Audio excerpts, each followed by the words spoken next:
What's up, guys? Welcome back to another episode of the Bros Bros You Knows. We are your BFF of the internet. It is our 40th episode. That confuses you.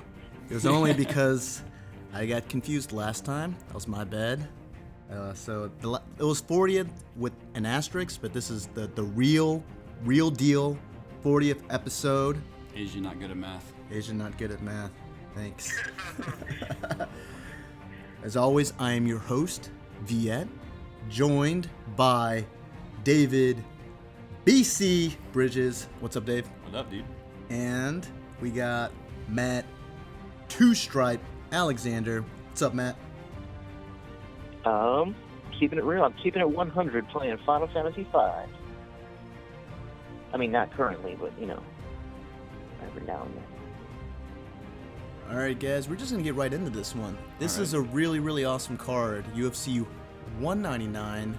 We're basically going to go through the entire main card. There's just a few other fights I kind of wanted to bring up. Super excited, but we got Stun Gun on this card. Yeon Young Kim, heck yes! Yeah. Nope, actually this is a different, the other... Wait, he dropped 15 pounds. The other Dong Young Kim. Oh, they all look the same. Yay, racism! Stick with the let's make fun of Asians joke. Alright, that's fine. I'm down. We're just going to skip over... Yeah, we're totally going to skip over this past weekend and my other perfect record. 0 5. I was over. At least you got that perfect Brostradamus prediction for the last fight. You know? Yeah. What was it? Second round TKO? Flying knee by Oh, the punches. Almeida? It was there, bro. After everybody turned it off, I was like, man, second round was even better than the first. And nobody saw it. See, what had happened was, damn.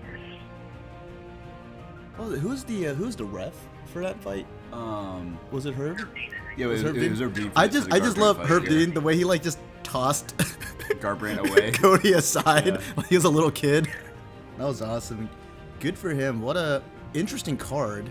We're saying a lot of monkey wrench. Yeah, there were a lot of fights that did not go how the majority of people expected. Yeah, thanks, David. Oh, my life. I mean, I did predict 29-28 across the board there, and I was right. Just Yeah, that is true. only one of those 29-28 went to Sterling. Yeah, we have to congratulate our very own David BC Bridges beating up and comer Aljamain Sterling. Oh man! If Brian Caraway's ever on our show, he's gonna be so confused. We need to work on that though. Brian Caraway, meet Brian Caraway. Wait, what? I heard you like some Brian Caraway with your Brian Caraway. All right, guys, we're gonna get right into this card. The first fight I want to bring up just because we're just really big fans of this guy. We got Beneil Dariush versus James Texecutioner Vick. Dariush is fighting out of King's MMA. The guy's got a black belt in Brazilian Jiu-Jitsu and Muay Thai. He last lost to Michael Chiesa, who must be a registered Republican because he really loves that RNC.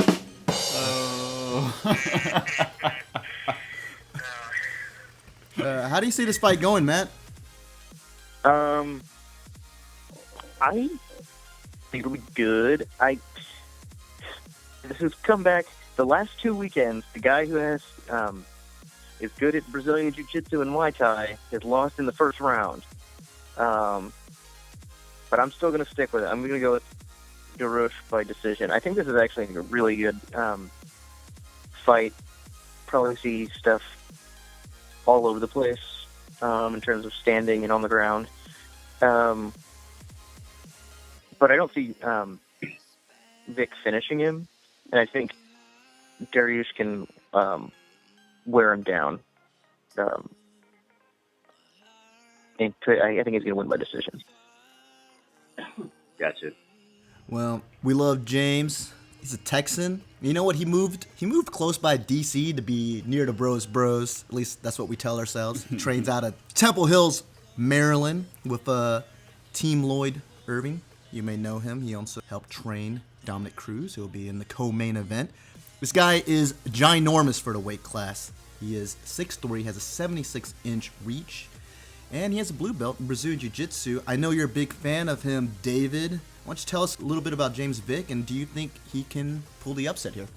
I do think he'll pull the upset, and honestly, to me, I know it's officially an upset, but I don't really consider this much of a. I don't consider James as much of an underdog in this fight. Like you said, the guy he's 6'3" in the 155 weight division, which is insane. He does a very good job of keeping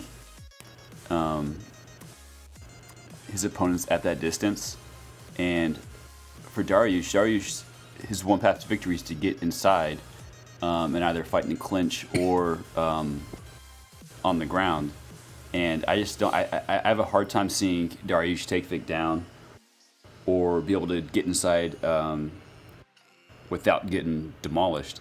Vick throws some nasty knees and elbows, and I think Dariush is going to press forward and try to make this a close fight, and he's going to get caught by a knee and hit the canvas. I'm going to go with David on this one. The Texecutioner is an awesome nickname, and I think Vick is a total bro. Just a massive dude at that weight class. I know he doesn't really have a discipline that that you say like that's his calling card, but I think in many ways it's kind of that Rory McDonald from the ground up. He's a mixed martial artist, and he's just kind of figured it all out. He seems to be making massive improvements every single time he gets into the octagon. Really excited about his future. I'm going to go for him in this fight. Moving on, we got Brian Ortega versus Clay Matt Alexander Guida. Brian Ortega is one of those up-and-coming guys in the division. Clay, longtime veteran. Brian fighting out of Black House MMA Gym. He's got a black belt in Brazilian Jiu-Jitsu, and he submitted Brandao in the last fight. Now, I got to ask you guys, Brandao, he's kind of in a weird place, right? He's lost to McGregor, lost to Poirier, lost to Ortega. Is he a glorified gatekeeper at this? It's kind of hard to say that. He's beaten some quality guys. He's beaten. He just got through beating Katsunori, and he beat one of our good friends here at BBYK, Derek Campos, in a split decision. But is he kind of becoming like that gatekeeper of the division? I think so. Like, a couple years ago, I kind of considered him one of the up and coming fighters. Keep an eye on this guy. He's got some good power, good on the ground. But then I don't know what happened. I'm not sure if it's mental or if he just started fighting just better competition and hence hit the slide. But yeah, you're right. I mean, I think at this point he is just a glorified gatekeeper. Ortega is not, though. He's up and coming. He's been looking good. The guy he's going to be going against, Clay Guida. I mean, you talk about gatekeepers. This guy is the ultimate gatekeeper at this point. Fighting out of Elevation Fight Team. It's kind of crazy, but you look back, there's a little bit of revisionist history. He hasn't looked so great for what seems like forever. There was a time there in 2011 where he beat RDA, and then he beat Gomi, and then he beat Anthony Pettis to earn a title shot against Benson Henderson. He just has an incredible amount of fights under his belt, and a 32-16 record. Matt, what does Clay need to do to carve out a victory? Get it? Because he's the carpenter. You get it? No, that's fine. I'll leave the funnies to you. You're funnier than I am. But what does Clay need to do to beat a guy like Ortega? Don't ask me, bro. I'm picking Ortega. Not dance. He needs to not dance around for 3 rounds, because otherwise this will be the most boring fight imaginable. Oh, wait. Other than that time he had that 5-round fight where he also danced for 5 rounds instead of just 3. But he has all the tools to do it. Probably box him up first and don't get submitted. Brian Ortega is actually really cool and appears on a lot of the Gracie Breakdown videos. And I think they'll be there. It is. The Henner will probably be there. Because I think he was, if not cornering him, at least in the locker room with him before his last fight. But, anyway, hopefully Clay Guida will be aggressive and not boring. Fair enough. So Matt going Ortega. Dave, you feeling the same thing? Oh, Ortega, yeah, definitely. I mean, Guida's calling card has always been his wrestling, and that's not going to be helpful against Ortega. Like, what Guida is a wrestler, and that plays right into Ortega's game, and I just don't see. I don't see a path for victory for the Carpenter in this one. Yeah, I agree with you guys. We got ourselves a sweep for Ortega. Moving on, the first fight of the main card. I'm actually super excited about this fight. This may be my favorite fight on the card. We got two guys that are in very similar positions in their career. They're sort of in their prime, and it's kind of a make or break time. They really need to put together some victories and get themselves in that title contention spot. And these are two guys that love to get at it. We got Dustin Poirier versus Bobby Green. Let's start with Dustin. Fights out of American Top Team. He's a brown belt, Brazilian Jiu-Jitsu. This guy is a true mixed martial artist. Really loves to mix it up. I didn't really know too much about the guy, and I watched that documentary, Fightsville, and kind of fell in love with him. He seems like just a real student of the game. Really incorporates everything: kickboxing, wrestling, jiu-jitsu. He's a very complete fighter.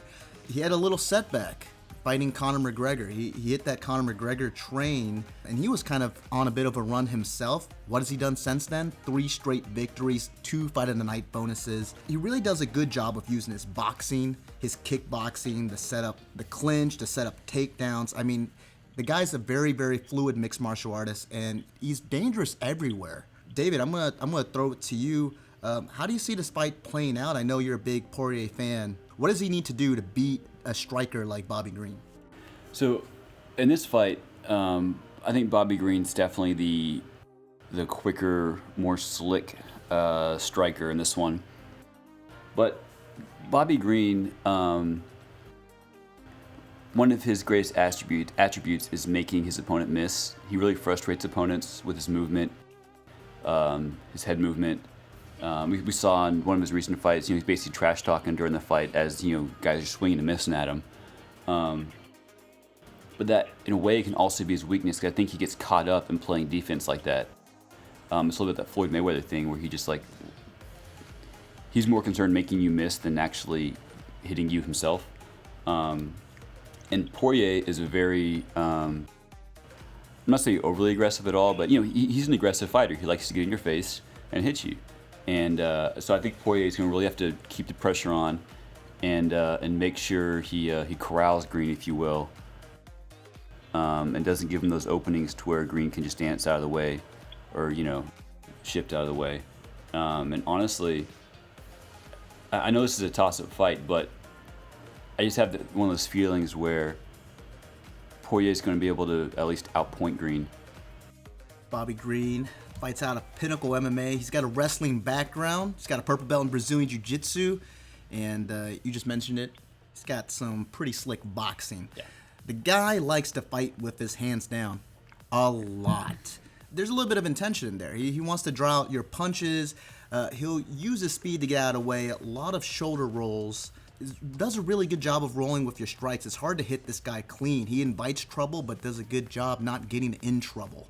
Really loves to bait, and then will kind of strike you at distance, using darts to crack you and get out of the way, in and out. A lot like Cruz in that way. In fact, his whole shoulder rolling game and then to dart is very Dominic Cruz-esque. Once he angles out, he's going to look for another chance to hit you, either throwing some combos or drawing out shots again by putting his hands down and probably trash talking. Let's not joke. Bobby It's Green, going to happen. if Bobby Green's in there, he's going to trash talk. And Dustin Poirier gets a little hot himself in the cage, so I could just imagine Bobby Green at some point is going to talk some mess, and Poirier is going to be more than willing to oblige and try to punch this guy in the face. Bobby Green has superb hand speed. He can just blaze at you. I just think one of his problems is that he does tend to be a little bit showy, and the judges don't really reward that because you're not doing anything. The judges reward aggression. So if you're just being showy and the other guy, even though he's missing, is trying to hit you, It seems like he's being an aggressor. He's winning. Matt,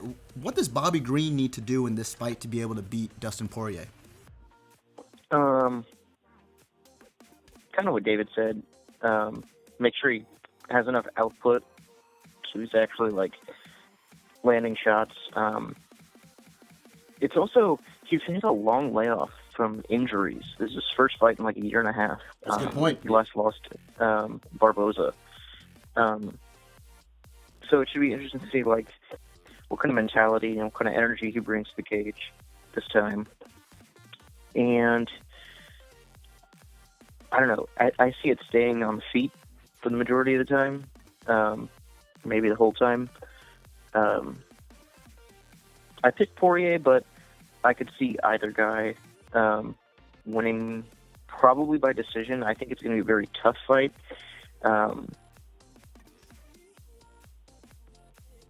Yeah, either way, I'm going to see a lot of boxing probably. And for Bobby to win, he's going to have to like make sure he doesn't get. I don't think he gets flustered really, so that's probably not a problem. Yeah, his slips, I mean, I feel like they frequently like there's usually an opening for a counter there. He just doesn't always throw it. I think that's been his downfall in most of his losses. The trick with Bobby Green in this one is that he's going to have to be aggressive. He has to look at the tape on himself, really look at that Barboza fight. Yeah. He lost it just simply because there were times where he just put his hands down. You can't get hit and tell the other guy he didn't hurt you. That may be true. It probably wasn't, because we know Barboza can throw some vicious kicks. But even if it didn't hurt you, that's not winning you points. But that guy kicking you is winning points. I think he needs to be aggressive. Him being aggressive, using his speed, I think he's going to have a speed advantage on Poirier. And just his trash talking, and he can do a little bit of that showmanship. Get Poirier a little frustrated and get him to make some mistakes, slip and rip him, and stay aggressive. I think Bobby Green can't take this one. I'm picking Bobby Green by decision here. Moving on, we got one of David's favorite fighters of all time. He'll go down as one of the sports legends. Probably should have retired by now, but you know what? He's just the kind of guy. He's just gonna, if he can, we'll probably still see him headlining a card at 50. It'll probably just be for Bellator. Yeah, because even if and when he leaves the UFC, he's not done fighting. He's not done fighting. Dan Henderson versus Hector Lombard. Hector Lombard's getting a little long in the tooth himself. He's 37, 38. 38, he's not I that think. young, yeah. At this point, they've really become that one-hitter quitter, and that's what they really need to look for to be able to win fights. If you look at Hendo's record of late, you take out those two absolutely epic victories over Shogun and then the KO on Tim Bosch. He's got losses to Machida, Evans, Belfort twice, Cormier, and Mousasi. So he's definitely been losing more than he's been winning lately. Would really, really like to see Hendo be able to get the W and retire. I think that would be great. I think Nice way to go out. I think the MMA fans would like that. You know, fighting out of Team Quest, he used to be quite a dynamic fighter, excellent wrestler. Obviously, he's got that Olympic pedigree. Like I said, he's really become a one-hitter quitter. He's got the legendary right hand. One of the things that he still does and does really well, he kind of fakes for that takedown, gets into that clinch and goes right back up off the break and cracks you with a hook or an uppercut. And, well, he finished Shogun like that. So he's got a lot of power there. Dave, what do you see as the path to victory for Hendo against Hector Lombard? So Lombard usually starts his fights at a pretty brisk pace. I mean, he comes out firing. And I think the biggest key for Hendo to win this fight is just to survive that initial burst. I mean, Vitor knocked out Henderson in the first round. Mousasi knocked out Henderson in the first round.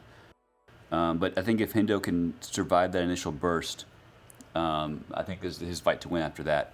But I think that is a big if. Lombard is also a very good grappler. Also has really good power. But if Hendo can, survive that, first 3-4 minutes of the fight and, not take too much damage, I think you can stalk down Lombard. Because Lombard will gas. He always gasses. I'm not saying Hendo has great cardio at this point in his career either. but I think it is better than Lombard's. So I think if he can survive that initial 3-4 minute burst, then this is his fight to win. You could say that USADA has done no favors for both fighters, particularly Hector Lombard. He's another one of those American top team guys, Poirier's teammate. He's got a black belt in judo. He's got a black belt in Brazilian jiu-jitsu. And even though he's a really, really skilled grappler, we see that he's really fallen in love with his power. Almost finished Neil Magny, but then just gassed and then just looked pathetic later on that fight. I don't know what was sadder, the fact that Magny just couldn't finish a guy even though he had the most dominant position possible, or like Hector Lombard just not being able to do anything. To be fair, there is a significant power discrepancy between Neil Magny and Dane Henderson. You think? Hendo's a great wrestler. I don't know if he's going to go for the takedown. Hector Lombard has tremendous takedown defense anyway, so I don't know if that would be a path to victory. Well, and the takedown's not really been something that Hendo's, like you said, he fakes it a lot recently, but it's not something he's like actually gone for a takedown that much recently. One of the keys I see in this fight, we've talked about it, Hendo, just fireworks in that right hand. Lombard being a southpaw kind of makes that a little tricky. Matt, why is Lombard being a southpaw, why does that give Hendo some trouble trying to land that crazy overhand right? Well, he's got farther to go, and it's got to go over his lead hand. Well, obviously it's going over his lead hand. It's just farther distance to travel, and it's also opens you up to getting counter jabbed, which is one of the frustrating things they said about Holly Holm and Ronda Rousey, because Rousey was just kind of like, man. I don't know, man. Getting punched in the face is bad, but yeah, I got nothing. I think we actually talked about it when we broke down the Holm Tate fight. Yeah, we did. But whenever you have the Southpaw Orthodox matchup, it creates that V, opens up angles for the Southpaw that's not necessarily open for the Orthodox. And you have your right hand, you can't necessarily block both the straight and overhand left. And if you come in with that overhand, then they can throw that jab right down the middle and really stop your momentum. And I really think, to me, I think this fight can be done in the first 10 seconds. They both have power. The key to me is that Lombard, one, I think he just fought recently. I think he's going to be a little bit sharper than Hendo going into this fight. And then just him being southpaw, he kind of negates a little bit of that right hand of Hendo's, being able to circle away from it and being able to tag Hendo and then set up his left himself. So I think that, to me, is the difference. I'm going to go with Lombard here. I know, Dave, you're going Hendo. Matt, which way are you going here? I think he's the underdog, but I'm going Hendo just because I think it would be cool to see him win. All right. It would be cool. I mean, I think he's going to have to knock him out to win. Oh, yeah. This fight is going to either end by an epic knockout or it's going to be really bad. Yeah, it's either going to be a 15-minute snooze fest or it's going to have a vicious knockout finish. It also depends, too, like, you know, because Hendo does have, he does have trouble with southpaws. We've seen that, but he has trouble with southpaws that can really mix up their striking. Lombard he has to be a little bit smarter and really kind of time his shots a little bit better. If Lombard tries to headhunt the same way, I mean, that may just be fun to watch. We can maybe see a little Wanderlei Silva, Brian Stan action where the two of them just stand in the middle of the octagon and just swing at each other till one falls over. Yeah. I mean, that'd be fine. Moving on. Max Holloway, Ricardo Lamas. Let's start with Holloway. This guy, find out at Gracie Technics. He's a blue belt in Brazilian Jiu-Jitsu.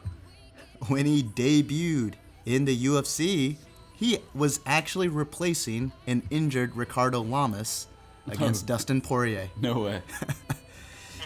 He's young, but even though he's young, he's got a 15-3 record. He's got a lot of fights under his belt, so he's kind of a veteran at this point, even though he's still young, keeps getting better every single fight. Matt, I know you're a big fan of Holloway. Tell us a little bit about his game and why you like him over Lamas. Well, I'd like to point out that he is the only fighter to ever go to decision with Conor McGregor. Conor McGregor had a knee injury. And he's got some pretty diverse striking. Actually, funny, I was like eating out today and just saw the replay of him and Feely where he submitted him in the third round. And I was like, man, this guy's come a long way, but he's still always had a lot of fire and pretty good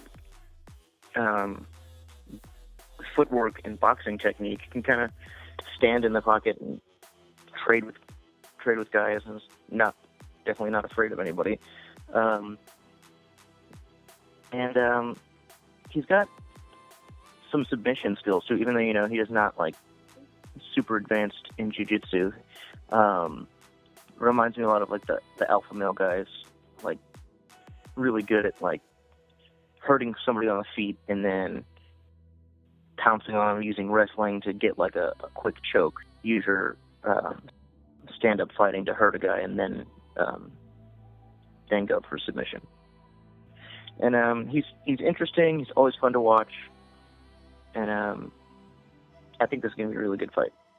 He started off as an orthodox fighter, but lately you've seen him throw in a lot of switches, and he's been able to really mix things up because of that.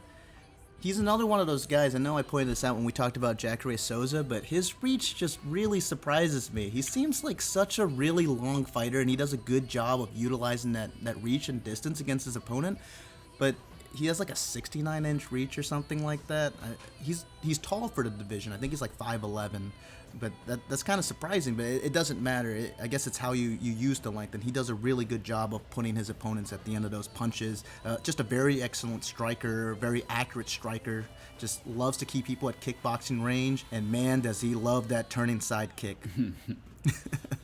And he really switches up really well, too, kind of like sells it. So he kind of like sets stuff up top, and boom, turns into it, and just really, really starts throwing stuff at the body. Just a really complete fighter, very fun fighter. Move over to Ricardo Lamas. Guy fights out of MMA Masters and Team Top Notch. He is a black belt in Brazilian Jiu-Jitsu, and he was an NCAA wrestler at Elmhurst. This guy is a superb grappler. He does kind of start falling in love with his kill shots. He's got a little pop in his punches, but sometimes you can find him headhunting a little bit. David, break down his game a little bit. What do you like about Ricardo Lamas? It's funny. I feel like on this show we frequently say that MMA is a "what have you done for me lately" sport, and with Lamas, I think it's very true. I mean, he got viciously knocked out by Chad Mendes. And then just kind of fell off the radar. We were there to witness that. We were there live for that. That was quite something. And I mean, he beat Diego Sanchez his last time out, but it's Diego Sanchez, so I'm not saying he's a cab driver or anything, but he's been through a lot of battles. Apologies to all the cab drivers out there. I'm sure you could scrap. Well, yeah, it's like you said. I mean, NCAA wrestler. The guy has legit ground game but also power in his hands, which, like you said, I think he's fallen in love with. In this fight, even though he has technically, I guess, a longer reach than Holloway, he doesn't fight like it. Holloway fights much longer than Lamas does. And I think if Lamas gets into a boxing match with Holloway, he's not going to win. He has to really get in close and make this a dirty fight. If Lamas can drag Holloway to the ground and get on top, that's probably his best path to victory. I mean, even though Holloway does have good submission offense, I'm not really sure how good his submission defense has. I don't recall him being ever in that much danger of being submitted, but yeah, just get in close, make it a dirty fight. Don't stand and trade at length with Holloway, because Holloway will just pick him apart at that distance. That being said, though, I think this is probably one of the closest fights on this card. It should be a really fun one, honestly. And who are you calling? I picked Holloway, but I mean, I would not be surprised either way in this one. I think Lamas in this fight needs to kind of take a page out of RDA when he fought Cowboy Cerrone. Sometimes when you have these taller, longer fighters, they end up having to like catch you wider if you're like the shorter guy, especially if you can like really close that distance and like fight in that pocket. They start having to loop some punches and you can really beat them to the punch just fighting straight line and getting in there. He has to be really aggressive and then really set up those takedowns. I think that's going to be where he's best, is if he can take Holloway to the ground. I see Holloway being a more dynamic striker. I see him being able to do a lot of damage from distance, frustrate Lamas, and honestly, I think he can, with a combination of kicks and punches, really start getting Lamas on his heels. I see Lamas having his back against the cage, and with Holloway just being able to rain on him in the clinch. I'm picking Holloway here too. I guess that's another sweep for us. It's surprising for such a close fight. All right. Now for the co-main event of the evening. This is the rubber match, guys. Cruz fought Faber, what was it, like 9 years ago? Yeah, back in the WEC. Yeah, lost by submission. Fought him again, that was in the UFC, for the belt, and beat him. So these guys, they have a history. And yeah, you could say there's a bit of bad blood between them. Even more so now that Cruz and Dillashaw seem to be buddy. Yeah, are they really though? It just seems there's like a lot of politics like involved. There's a lot of fun fights. We've been talking about this, I think, off the show. I don't know if we've mentioned on the show yet, but that 135 division is slowly become one of the most exciting divisions in the UFC. With what Caraway did to Aljamain Sterling, that really raises Caraway's stock. Aljamain Sterling's not going anywhere. We got a budding superstar in Cody. Almeida's only going to get better. He's gonna take this, and I think he's going to improve from it. And then you have Assunção and Dillashaw fighting at 200. That should be. When was the last time Assunção fought? I can't remember his last fight. Yeah. But Dillashaw's always going to be in that mix. He's just a special fighter. I could go for days about Dominick Cruz. He's one of my absolute favorite fighters in the UFC right now. And that was really something that he kind of changed, because I didn't necessarily always like Dominick Cruz like the person. I respected him as the fighter, but he's really kind of turned me around. He's kind of like that Kobe Bryant or like Westbrook, where at first people were like, man, this is a real turnoff, and then it's like, you're all right. Fights out of Alliance MMA. He's a blue belt in Brazilian Jiu-Jitsu. In my opinion, one of the most advanced mixed martial artists. Just the way he puts everything together, it's so fluid, sets a really high pace, lots of movement, just a real sensory overload to his opponents. Like I said, I really can go on for days, but I'm going to let you talk about him for a bit, Matt. What makes Dominick Cruz such a special champion? Well, he's only got one loss, and that's the guy that he avenged that loss to, and he just keeps getting better, even through like the many years of layoff with injury. Such a student of the game, and is really calm, like in trash talking and other stuff. It's like he's just very, kept together. Not a real loud personality, but like his movement is so sick. He can counter strike and like throw combinations while moving forward, moving sideways, moving back, circling out, and he can combine that with like some really slick looking takedowns. It's like it looks pretty effortless the way, like if he double legs somebody, it's like he's not expending the same amount of energy that another guy does doing the same thing. Like he's doing everything so efficiently, and he's real comfortable on the ground. He doesn't have like a super jiu-jitsu pedigree, but he's definitely comfortable there with ground and pound and with submissions and guard passing and everything. So like he's a very complete fighter, and I pick him to win pretty handily. I think Faber's going to keep it fairly close, but Faber is aging, and Cruz just keeps getting better. So I'm going to go Cruz by decision, 49-46, 48-47, 49-46. Cruz, he's just a phenomenal fighter. Uses a little bit of that Ali crouch. I've talked about this before when we broke down the Cruz Dillashaw fight. The way he kind of like gets in close with that crouch, he kind of gets in that bladed position. It kind of shields him a lot from like your straights and your hooks. You feel like he's a lot closer than he really is, and he really does a good job of selling that illusion. Then he can like lean back, crack you with a rock back, and it's not just like he's not just setting up one thing. I mean, like he'll set up that counter, lean back, and then dart and crack you with something else, move forward off a different angle, and then set up his next attack. The guy is constantly moving, and it's really fun because he's going to be fighting Faber, who is also a guy that's very high energy, is constantly moving. We're going to get to Faber in a second. With Cruz, his incorporation of the shoulder roll, we talked about it with Bobby Green earlier. You don't ever feel like Cruz gets cracked, you know? It seems like every time he gets hit, he's moving with it. It's hard to hit this guy clean, and whenever you miss, he makes you pay for it. He doesn't necessarily have a lot of pop in his hands, and that's probably the biggest downfall in his game. It's really hard for him to finish people. Every once in a while, he could do the Mizugaki thing where he can get the TKO finish, but he's not a one-hitter quitter. He just doesn't have that kind of power.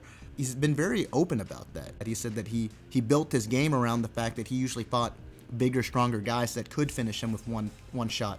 So what he had to do was build a game built around speed, timing, and technique. The ability to hit someone without getting hit themselves, set a high pace, and then drown people. Just a really, really phenomenal fighter. Just one of my absolute favorites. And then we got, on the other side, the California Kid, Uriah Faber. He's one of the Team Alpha Male guys. Brown belt in Brazilian Jiu-Jitsu. He was a collegiate wrestler at UC Davis. He's got a 33-8 record and is one of the most popular fighters on the planet. Faber just seems like one of those guys where everyone's his best friend, you know, which is why it's so unusual. This is probably why he hates Cruz so much, because Cruz was like one of the few guys that like met him and just didn't like him.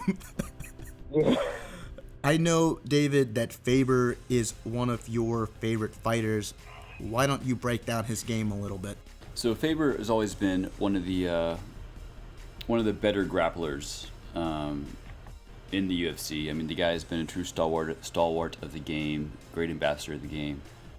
But grappling and, dare I say it, his chin have been honestly, his two best strengths. He's hard to finish. I mean, the only other times he's like been hurt in a fight were against Aldo and Renan Barão. I mean, those are really the only two guys that have ever actually like really hurt him in a fight. I mean, he has other losses besides that, but as far as actually getting tagged, grappling is definitely his bread and butter. And I think in this fight, because Cruz, I have a very hard time seeing Cruz finishing Faber. Faber's a tough dude, like I said, good chin, and Cruz is not exactly known for finishing fighters. And I think that will be Faber's strength in this fight. He'll have a full 25 minutes to find that opening, and he'll have to be very opportunistic in this fight. Cruz is definitely the better all-round fighter, at least at this point in their careers, and Faber's going to have to look for that opportunity to either drag this to the ground, sink it and choke. I mean, it's going to be whatever opening Cruz gives him, Faber's going to have to find that opening and exploit it. Otherwise, it's going to be a decision loss for him. Faber is all about that forward movement, forward momentum. He'll get you in blitzes. I mean, we talk about that Team Alpha Male style of power wrestling. They have that style because Faber instilled that culture there. Right. That's his way of fighting. You know, you don't really think of Faber as a one-hitter quitter, but this is one of those rare fights where he actually has the power advantage over his opponent. Just a ball of energy. He just builds up this momentum and then goes Super Saiyan on his opponents. He's excellent in scrambles, just an elite grappler. And what's really awesome is that Cruz is really, really good too in scramble situations. Is also a very, very good grappler himself. If you watched their second fight, there were some sequences that were just a thing of beauty, where Cruz would dart in, and this is something that he really likes to do to opponents. He'll dart in, get that underhook, and then what you're supposed to do as the opponent is get that other underhook on the opposite side, so the guy can't just like take you down. And as soon as you step forward, you're literally walking into one of his favorite takedowns, the knee tap. So he did this to Faber, got the knee tap takedown. Faber sweeped him, and then Dom rolled him over. They both get up. Dom knee taps him again, and then Faber rolls, and then they get up again. But like, it was one continuous motion. I mean, everything I just described you happened in like the time span of like 8 seconds or something ridiculous like that. So, my question to you guys. These guys last fought 9 years ago. How have they improved as fighters? How has Faber improved as a fighter, Matt? He's definitely a lot smarter in terms of like picking combinations, because like he's always had a very high motor. All those guys at Elfman always have a very high motor, so it feels like, you know, cardio they can just keep throwing for days. But like Faber is actually, for as good as he is, he probably doesn't have the same motor as him or as somebody like Dillashaw. So he's gonna have, and he's like actually gotten smarter about that, is picking when to throw a flurry of like four or five combos. And it's also his I don't know if you'd say he got better killer instinct, because he's always had it, but it's definitely never gone away. He knows like when the guy's hurt and when to go in for the kill or when to like shoot for a takedown. And I think in this fight in particular is that the fact that they know each other so well and they've already fought twice. It's going to be a really high level from both grappling and striking standpoint. Like that sequence you were just saying, like that's going to happen. Those things are going to happen a lot because they know the basics and they know the game very well, and also they know each other really well. So I think that's one of the struggles too, is that long period he's had off. Not, you know, he's never held the title, and it sucks. And this is his 4th title shot, and it's kind of like the monkey on his back for Faber. But it feels like ever since the drama with Dillashaw and the other guys leaving for Team Elevation, it feels like he may have like calmed down a bit, and I don't know if that will affect his in octagon performance, but I feel like he has enough composure, and I feel like he's learned from that, at least from the interviews. Like, he's still pissed off at Cruz and doesn't like him, but I think he's taking it all in stride pretty well, and it's kind of towards the end of his career, but if he ends up winning the belts, it's like, man, that things could get really interesting. So if Faber wins this, a Sun Tzu might have like some stuff snuck into his drink by the UFC, and they'll have to book a Dillashaw Faber fight immediately. That's what they want to see.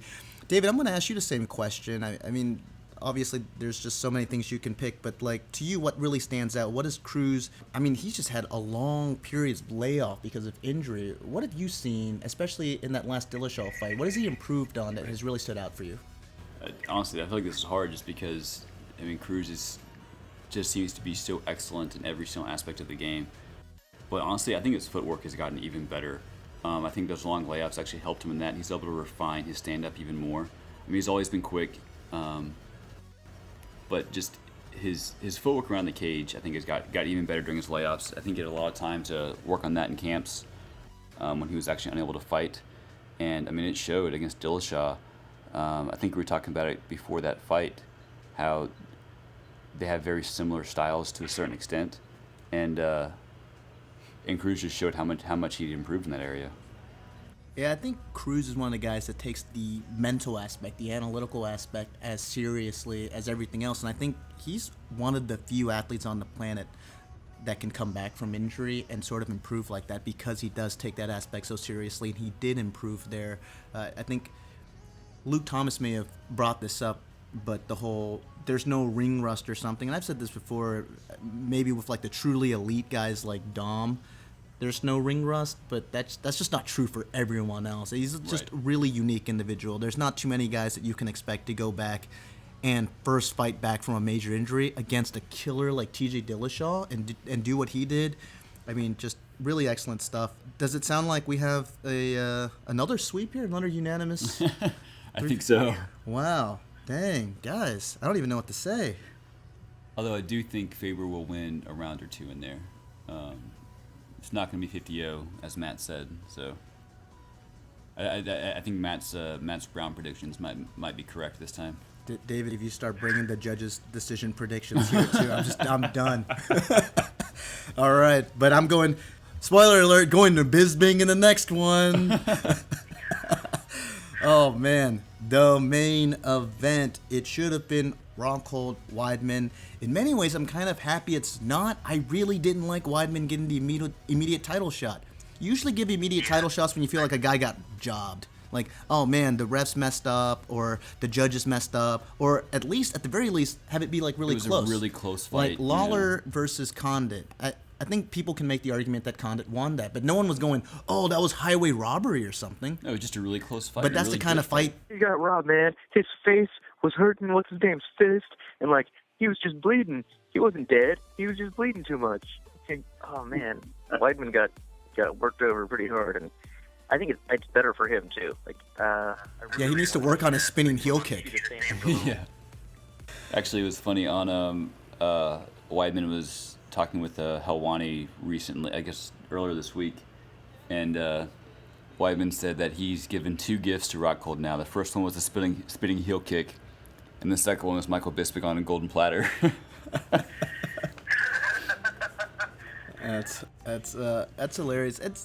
It's good that he can kind of joke about some stuff. I just think you need some time when you get your butt whooped like that, just mentally to recover from it. I don't care about physically, just mentally.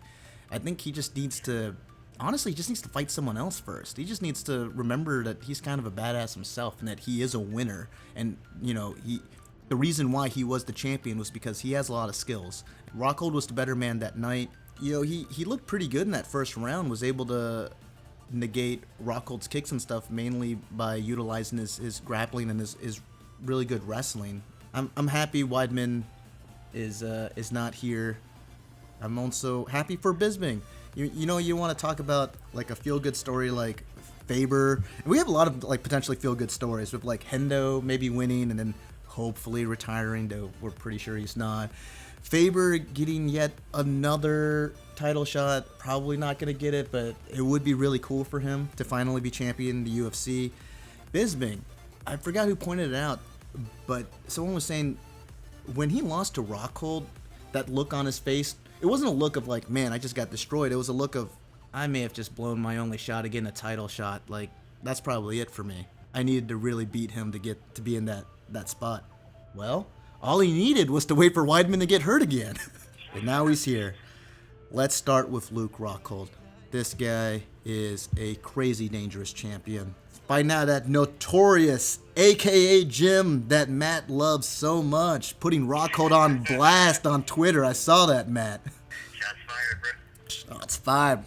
This guy is a black belt in Brazilian Jiu-Jitsu. He is a rangy fighter, and his kicks are absolutely deadly. He has really... Robin Black, because Robin Black likes to make up gibberish, and that's like his thing, and he calls it simplexity, the ability to take a simple concept but add complex elements to it. I think his analogy was like a restaurant, instead of having like 50 mediocre items, having like 3 or 4 just absolutely fantastic items that have really dynamic flavor palette. That's what he thinks Rockhold is. He's the kind of guy, he doesn't have a lot of different strikes that he can throw. He has a few, and they are elite. And we're particularly talking about that check, right hook, left kick combination that apparently is unstoppable. David, you have been on the Rockhold train for forever. I know you're a huge fan of this guy. Why don't you break down his game a little bit? Why is he such a beast? Whew. All right. Rockhold, I mean, it's like you said, he's not someone that, I mean, he is good at pretty much everything. I mean, his striking, like you said, great kicks, his grappling is insane, I mean, great submission offense, but he's also just, he's an athlete. I mean, in this fight, he's the bigger, stronger, faster fighter, and he usually is. And I think that allows him to open up his game more. In most of his fights, he's able to be patient out there and pick his shots and then turn it on when he needs to, just because he's usually the bigger, stronger, faster guy. And I think that really plays well into how he fights, or maybe I guess I should say that's probably why he fights like he does. Robin Black pointed this out, and I'll bring up Bruce Lee anytime I can. Bruce Lee was one of the first guys that really said that we usually like to put our power hand behind us, and he was saying that if you are a complete martial artist, I think you pointed this out in the last podcast, Matt, but like old school martial arts, you switch stances a lot because you want to really be able to throw kicks from both stances. And to Bruce Lee, since a lot of your range and stuff is going to be dictated by that kick, you actually kind of want your lead hand to be your power hand, so you can really set up that power hook and then throw your back kick. Rockhold utilizes that. I mean, he's an orthodox fighter. He stands southpaw. He's right hand dominant, and he really wants to be able to power in on that hook. He does something that Conor McGregor does, and that's when you're a southpaw, you usually want to get onto that outside angle of an orthodox fighter and really put them on that straight line so you can throw that straight down the middle. He likes to take the inner angle. And he does that because he really wants to fire off that hook and really dig into it. And it's so quick and it's so powerful. It's kind of like he corrals you. It's like, oh, you're going to go that way, hook. Oh, you're going to start going that way, left kick. I mean, it just keeps you right there in his headlights and just pressures you. And you know what I find so amazing about Luke Rockhold is that he pressures you and he never looks like he's trying to pressure someone. He always looks relaxed. Exactly. He never looks like he's in trouble out there. Just a very, very calm fighter. And I think that really rattles people. Like, you could crack him, you can hit him. He might smile at you like that was nothing. And I think that might, like, intimidate you even more. But when he pressures you, it never looks like he's like, ugh, really put something in that. It's like, I'm barely even trying right now. It's very fluid. Yep, just a very fluid athlete. We talk about his striking. That's how crazy awesome this guy is. We've spent this much time talking about his striking. The guy's bread and butter is actually his grappling. His jiu-jitsu's phenomenal. And once you get it on the ground, he could submit anybody in the division. Just a really complete fighter, a really, really scary fighter. Let's get over to his next opponent, Michael "The Count" Bisping, training out of, I think it's, there's a lot of different places he trains out of. Is it RCVA? He's been all over. I think it's RCVA. Yeah, I think you're right. He's a brown belt in Brazilian Jiu-Jitsu. I mean, this guy is a longtime veteran of the sport. He's a great personality. I love it when he's an analyst. He's one of those guys that he can break down fights, but he's also just very amusing. I don't know if anyone has checked out the embeddeds for the UFC 199 fight. If you guys haven't seen them already, you need to. And Matt, I talked with you a little bit about this before the show, but they keep selling Rockhold as sort of like the frat boy douchebag, like against Weidman. They had Weidman like at home with his wife and kids and playing with his kids in the yard, and Rockhold was all like, "Man, I'm the best," and like he's like out there like doing push-ups on the sidewalk with his shirt off. And then like in this one, it's like Michael Bisping's like talking to his kid, and he's like, "Who do you think's gonna win?" And his kid keeps insisting that Rockhold's gonna win. And not just the one, his older kid kept saying Rockhold too. Yeah, they're smart kids. And then juxtapose that with Rockhold, who cuts out a penis and puts it on his buddy's back. So it burns into his back and he fell asleep by the pool. Just a really funny juxtaposition. Sounds like something we would do. It really does. Rockhold, come on the show. You sound like one of the bros we know. Bisping, you also sound like one of the bros you know. You know what? How about you guys both come on the show after the fight? At the same time. That'd be great. If he had a full camp, Michael Bisping would be the underdog. He's coming in short notice. I don't think anyone that follows the fight game, I don't think there's a lot of people that are giving Bisping a chance here. I don't think a lot of people think Bisping will make it out of the first round. Matt, what does Bisping need to do to be able to hang with Rockhold and potentially steal the title here? It's going to have to be a rocky situation. He's going to have to. Well, it is a rocky situation, but he is also going to have to pull a Rocky the movie situation. He's going to get hit a lot, and I'll put a laugh track in there. oh, that hurt to say. So bad. He's going to get hit a lot, and Rockhold is just a beast, and I don't know. I mean, I want to say that he can just stick to his like traditional boxing and just like throw the 1-2. Nope. Circle around, It keep did. on the feet. It didn't. That's what he tried in the first time. No, and then he got demolished. One of the things he could do is look for counters, but it's like you can't really counter a guy who's that long and athletic. It's like you're not gonna bait him because Rockhold said that he was actually talking about how he knows that Bisping is going to be more patient with him, so he's going to have to wait it out rather than like rushing right in. Hopefully we don't get that because otherwise we get like a really boring fight. I don't know, man. Yeah, perhaps not since Leslie Smith against Cyborg have we discussed a more harrowing path to victory. David, I'm gonna throw it to you. I mean, this is really tough for Bisping. How does he deal with Rockhold's kicks? I mean, we saw him try to block them, and it looked like Rockhold was kicking straight through his forearm. Right. And then we saw him try to catch it, and then Rockhold would just go back up top, and that's Right. eventually what ended the fight. Right. I mean, I would say that, you know, Bisping's movement here is key because, like you said, he's not going to block it. I mean, getting in close, I guess, could negate some of that, but that's a difficult path, you know, to stand there in the pocket with Rockhold as well. But honestly, it's probably his best shot. If he tries to stay, you know, in the Muay Thai range, it's over for him. He has to get there in the boxing range. But even that's a dangerous spot to be with Rockhold. And like you said, it's a herring path to victory for Bisping here. For Bisping, I think I say Bisping pulls inverted guard, bro. I think you pull inverted guard.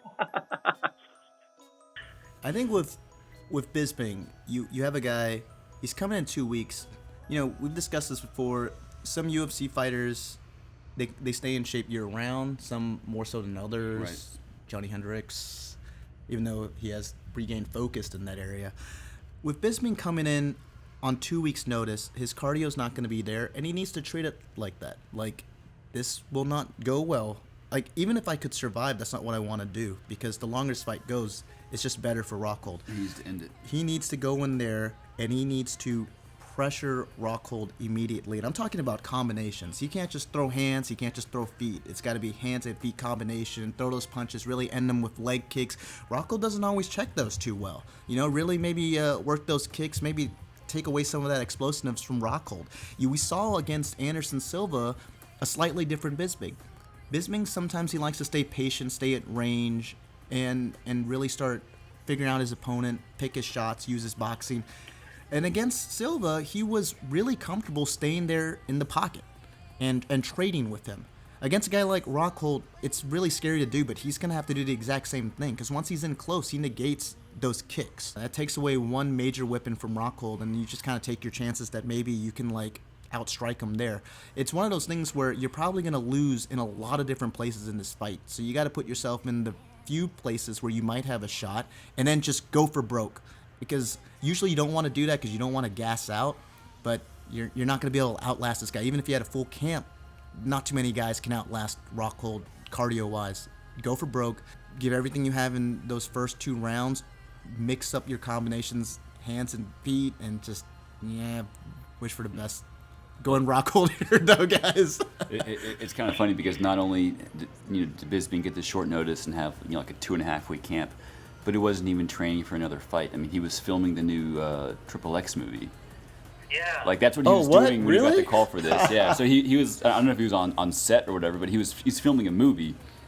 Oh, and then now he's movie star. movie star Michael star. Bisping, Movie star and watch model. Yeah. Wow, dang. I think it's actually kind of nice for Bisping. There's no pressure on him. No, none at all. None at all. His path to victory is very similar to if he had a full camp, but there's not that pressure on him. And then there's also not the thing in the back of your mind as a fighter. You don't want to go for broke. You never want to like gas out, just have a guy completely like destroy you. But when you know you really don't have much, you don't really have another choice. You might have a more relaxed Bisping. The first time he fought Rockhold, you kind of saw him stand back a bit, and he started eating a bunch of those kicks. He really couldn't recover. Well, actually, he couldn't recover once they had the headbutt or whatever, the controversial headbutt. Oh, right, it wasn't much of a headbutt. It was kind of weird that Bisping complained so much about it, but could have just been like taking a breather, like Rockhold's about to hurt me so much. But Well, and then against Silva, Bisping had that thing where he like lost his mouth guard and then stopped fighting, and then looked over and then pointed took a at knee it to the face. Yeah. Kind of. So, oh man, if Bisping loses his mouth guard in this fight, can he please just protect himself at all times? Like, hands up. You're gonna have some oral surgery afterwards if you point to the ref again. He probably needed it anyway. Hey, he's a movie star now, man. He can't afford that. All right, that wraps up our breakdown of the UFC 199 card. Now we're gonna get to everybody's favorite segment, Rattling the Cage. Matt, let's go. Y'all ready for this? Chael Sonnen says he'd love to kick GSP's ass. I'm following that alongside political career and normal testosterone levels in his never going to happen folder. Dana only likes fighters that move the needle. I guess his needle moving to male featherweights means he likes twinks. Can I say that? Can I say that on here? Former employee Zach Light is suing Bellator for wrongful termination, even mentioning that he suffered from anxiety and depression as a result of his job. I'd be pretty depressed too if I had to deal with Scott Coker. Las Vegas is one of those cities that never sleeps, which is good because Henan Barrow is still there, shooting for takedowns. Dominic Cruz is going to kick Faber in the chin and knock him on his ass. Or kick him in the ass and knock him on his chin. I can't tell the difference. Ooh, recently, this is cool, Valentina Shevchenko's coach was shot during a robbery at a restaurant in Peru.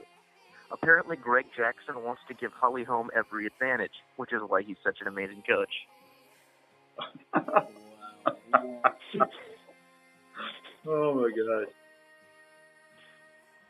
And I'm spent. You went hard today. Rattling the Cage. All right, Matt. You said earlier before the show you had something for us. It's about time to bust it out. Oh, I've got something special for you guys. You know, often fighting is referred to as an art form, and in honor of the late, great Theodore Seuss Geisel, I've written a poem for you all. Thusly. You say you don't like MMA. You will not watch. You won't. No way. You say the sport is quite unsound. You will not watch them ground and pound. But see what comes when cage doors clang. See the fighters stand and bang. Once you see you're here to stay, you'll yell that they not lay and pray. Punches and bunches and chokes for days. One-hitter quitters, sprawl and brawl. They slip and rip, he's in a daze. He's out, he's done, and that is all. Come one, come all to view the cage. Vicariously let out all that rage. Enjoy the gladiatorial bouts. Cheer loud, drink hard, scream out. Nice. That was really good, Matt. What was that accent right there, man? You should just do the entire podcast like that. Actually, I think next podcast, all your analysis should be in a poem form. I can do that. All right, sweet. All right, guys. You have anything else for our listeners? Thanks for listening, y'all. Make sure you subscribe and all that jazz. Matt? This week, everyone, let's point out, is the IBJJF World Championships in Long Beach, California for Jiu-Jitsu. I want to give a shout out to everybody from my gym who's going there and is probably going to win World Championships at various different levels. Shout out to Lucas Valente, Coach Isai, Coach Berto, Merle Goff, Mike Jones, anybody else who's going there. There's many different age ranges and belt levels, but those guys are all one purple belt, a couple brown, one black belt, different ages. Some of those guys have won it before, so it should be exciting. All right, it's awesome. All right. You're the Bros. We're rooting for you guys. All right. Well, this concludes our 40th episode. This is the for real 40th episode of the Bros. You Knows. If you like this video, please give us a thumbs up. Subscribe for the latest updates on our podcast. We're on iTunes, guys, so check us out there if you want to listen to the Bros on the go. And come check us out at our website, broisbros.com, for the latest updates on our podcast and our blogs. This was a fun episode, guys. It was. This is going to be a fun card. Really looking forward to it. And until next time, we are the Bros You Knows.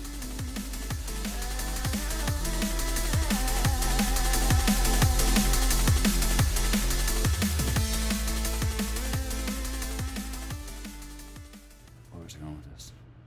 Fuck. Cut this out. Keeping it all in, babe.